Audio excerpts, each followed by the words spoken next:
નમસ્કાર મિત્રો, જય શ્રી કૃષ્ણ. સ્વાગત છે ફરી એક વખત આપનું આપણી યુટ્યુબ ચેનલ ભક્તિ કીર્તન સંગ્રહમાં. મિત્રો, આજના આ વિડીયોમાં આપણે 15 માર્ચ 2026 ને રવિવારે આવનારી ફાગણ મહિનાની વદ પક્ષની એકાદશી કે જેને પાપમોચીની એકાદશી નામથી ઓળખવામાં આવે છે, તેનો મહિમા, વ્રતની વિધિ, વ્રતની કથા તથા જે કોઈ આ વ્રત કરે છે તેને વ્રતનું શું ફળ મળે છે તેના વિશે વાત કરીશું.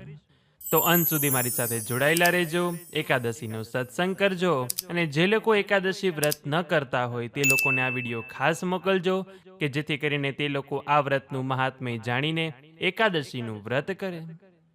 તો આવો ભગવાનનું હૃદયમાં ધ્યાન ધરીને આપણે આજના આ વિડીયોની શરૂઆત કરીએ.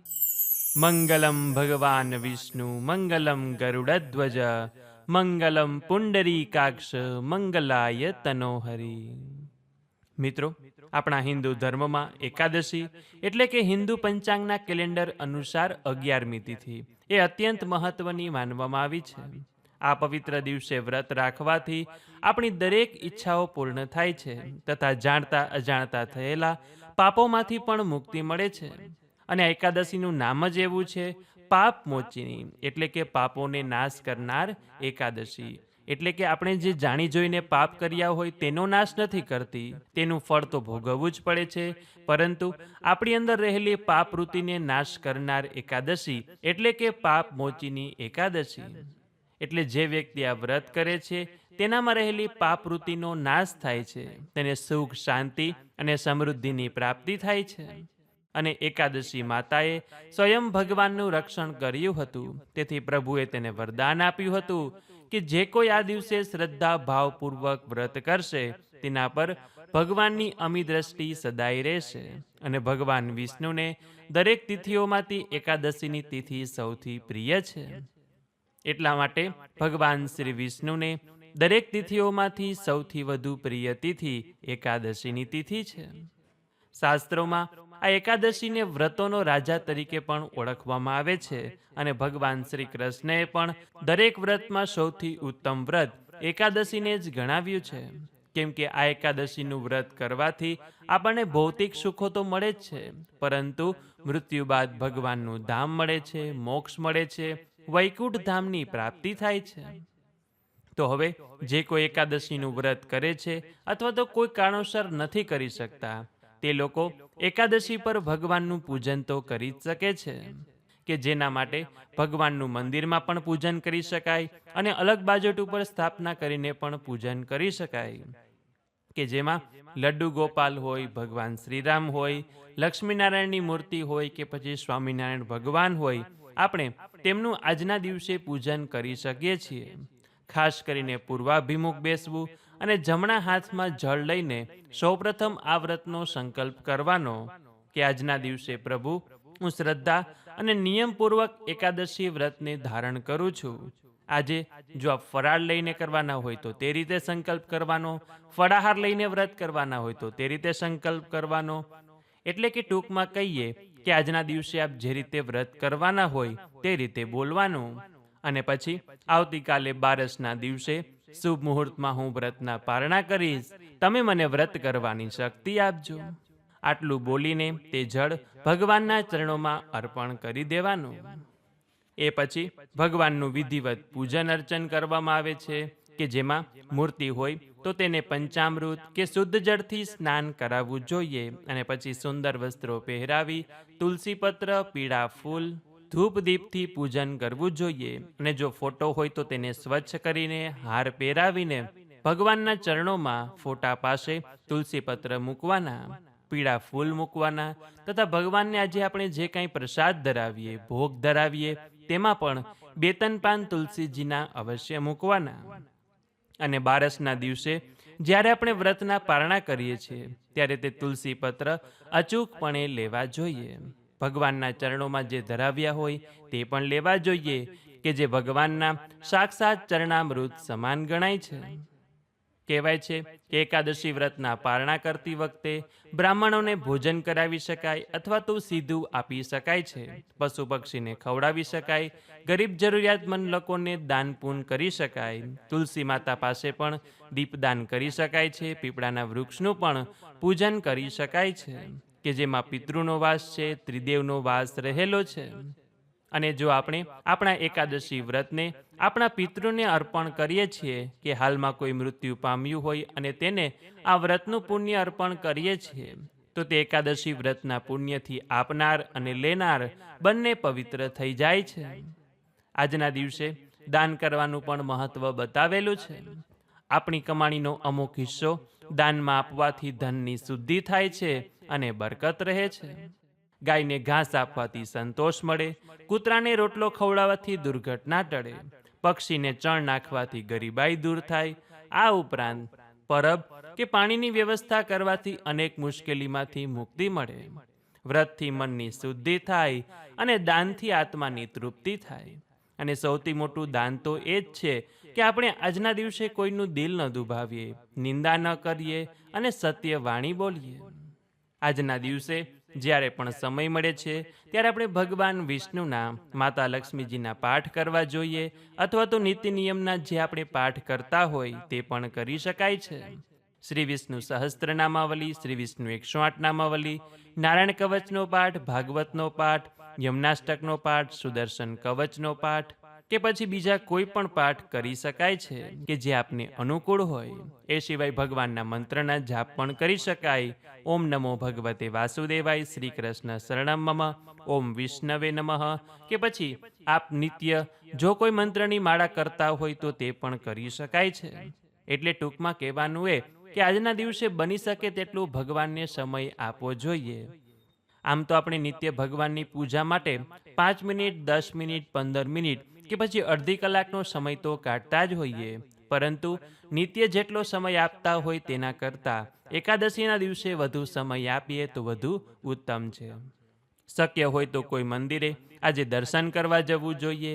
ઘણા લોકો એકાદશીના સાંજે સત્સંગ પણ કરાવતા હોય છે, તો બહેનોએ સાંજે સત્સંગમાં પણ જવું જોઈએ. મંદિરે પણ સત્સંગ થતો હોય તો ત્યાં પણ જઈને 2 ઘડી ભગવાનનું નામ લેવું જોઈએ.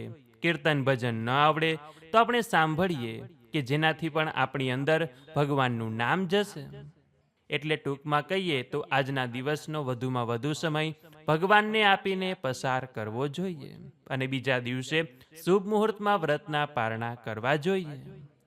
તો આવો હવે આપણે સાંભળીએ આ એકાદશીની પવિત્ર એવી કથા કે જેને સાંભળવા માત્રથી પણ એકાદશી વ્રતનું પુણ્યફળ મેળવવાને આપણે ભાગીદાર બની જઈએ છીએ.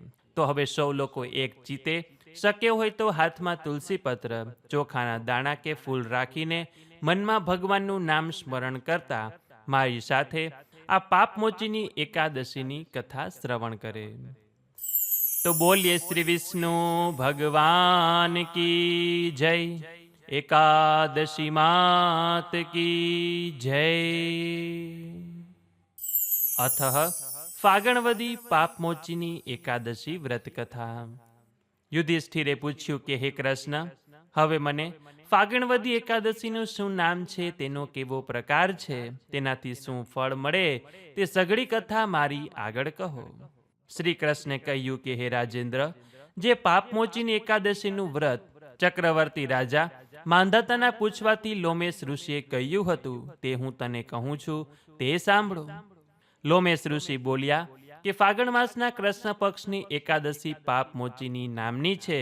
તે પિશાચપણાનો નાશ કરનારી છે, કામના પૂર્ણ કરનારી, સિદ્ધિ આપનારી, પાપનો નાશ કરનારી.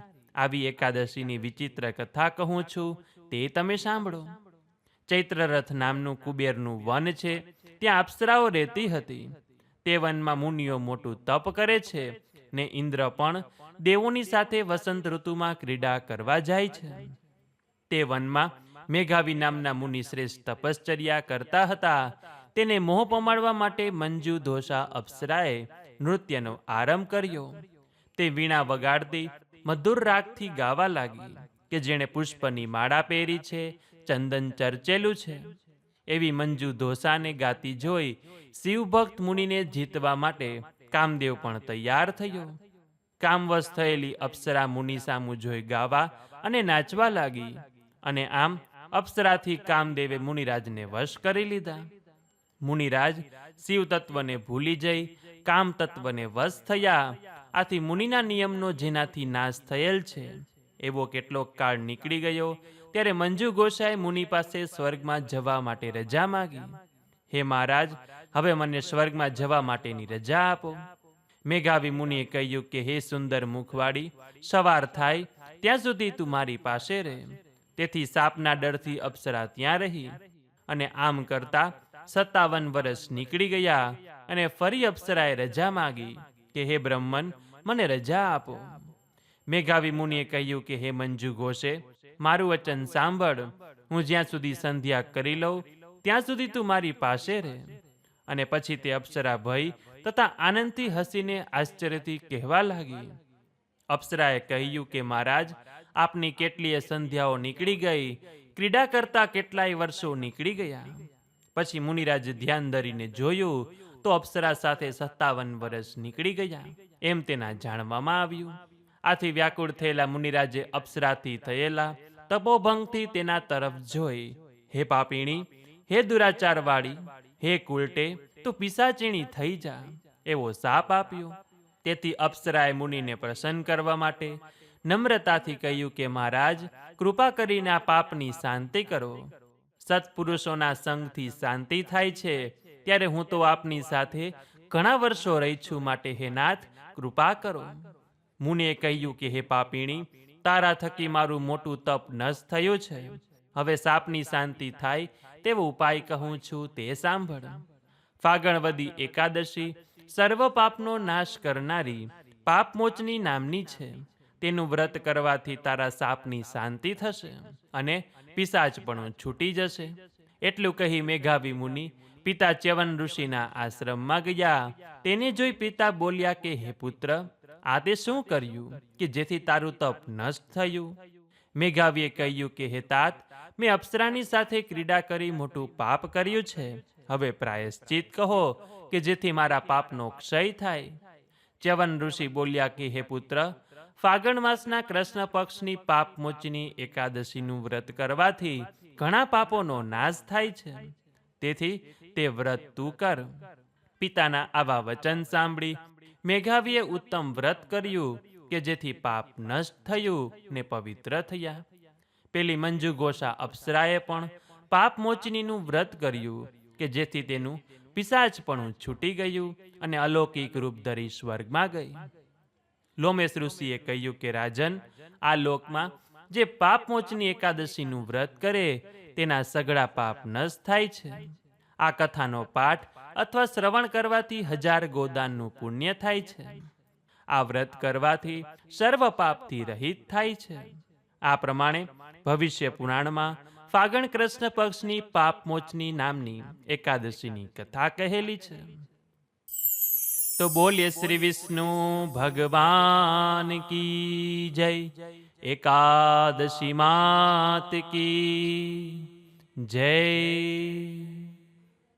તો મિત્રો, આજે આપણે ફાગણ મહિનાની વદ પક્ષની પાપમોચની એકાદશીની કથા મહિમા સાંભળ્યું. આશા છે કે આપ સૌ લોકોએ પણ સાંભળ્યું હશે. કહેવાય છે કે જે કોઈ વ્યક્તિ કોઈ કારણોસર એકાદશીનું વ્રત નથી કરી શકતા, તે લોકો માત્ર કથા સાંભળે છે, મહિમા સાંભળે છે તથા આ વ્રતનું ફળ પ્રાપ્તિ કથન સાંભળે છે, તો પણ તે એકાદશી વ્રતનું પુણ્યફળ મેળવવાને ભાગીદાર બની જાય છે. તો જો આપે પણ અમારી સાથે એકાદશીનો સત્સંગ કર્યો હશે તો ભગવાનના ચરણોમાં અમે એ જ પ્રાર્થના કરીશું કે જે કોઈ અમારી સાથે સત્સંગ કરે છે, આ વિડીયો જુએ છે, સાંભળે છે, તે લોકો ઉપર આપની કૃપા હંમેશને માટે રહે. તેના ઘરમાં સુખ સમૃદ્ધિ રહે, પરિવારમાં ક્યારેય મતભેદ થાય નહીં, કલેશ કંકાસ થાય નહીં, સૌ લોકો હળીમળીને આનંદપૂર્વક રહે. તો જો આપે અમારી સાથે એકાદશીનો સત્સંગ કર્યો હોય તો વિડીયોને લાઈક કરી તમારા મિત્રોને મોકલી, અમારી ચેનલમાં નવા હોય તો સબસ્ક્રાઇબ કરવાનું ભૂલતા નહીં કે જેથી આવનારા નવા વિડીયો આપ સૌને મળતા રહે. તો આ સાથે હવે મને રજા આપો, મળીશું ફરીથી એક નવા વિડીયોમાં. ત્યાં સુધી આપ સૌ લોકોને અમારી ચેનલના જય શ્રી કૃષ્ણ. ધન્યવાદ. મારી સાથે જોડાઈ રહેવા બદલ, મને સાંભળવા બદલ આપ સૌ લોકોનો ખૂબ ખૂબ આભાર.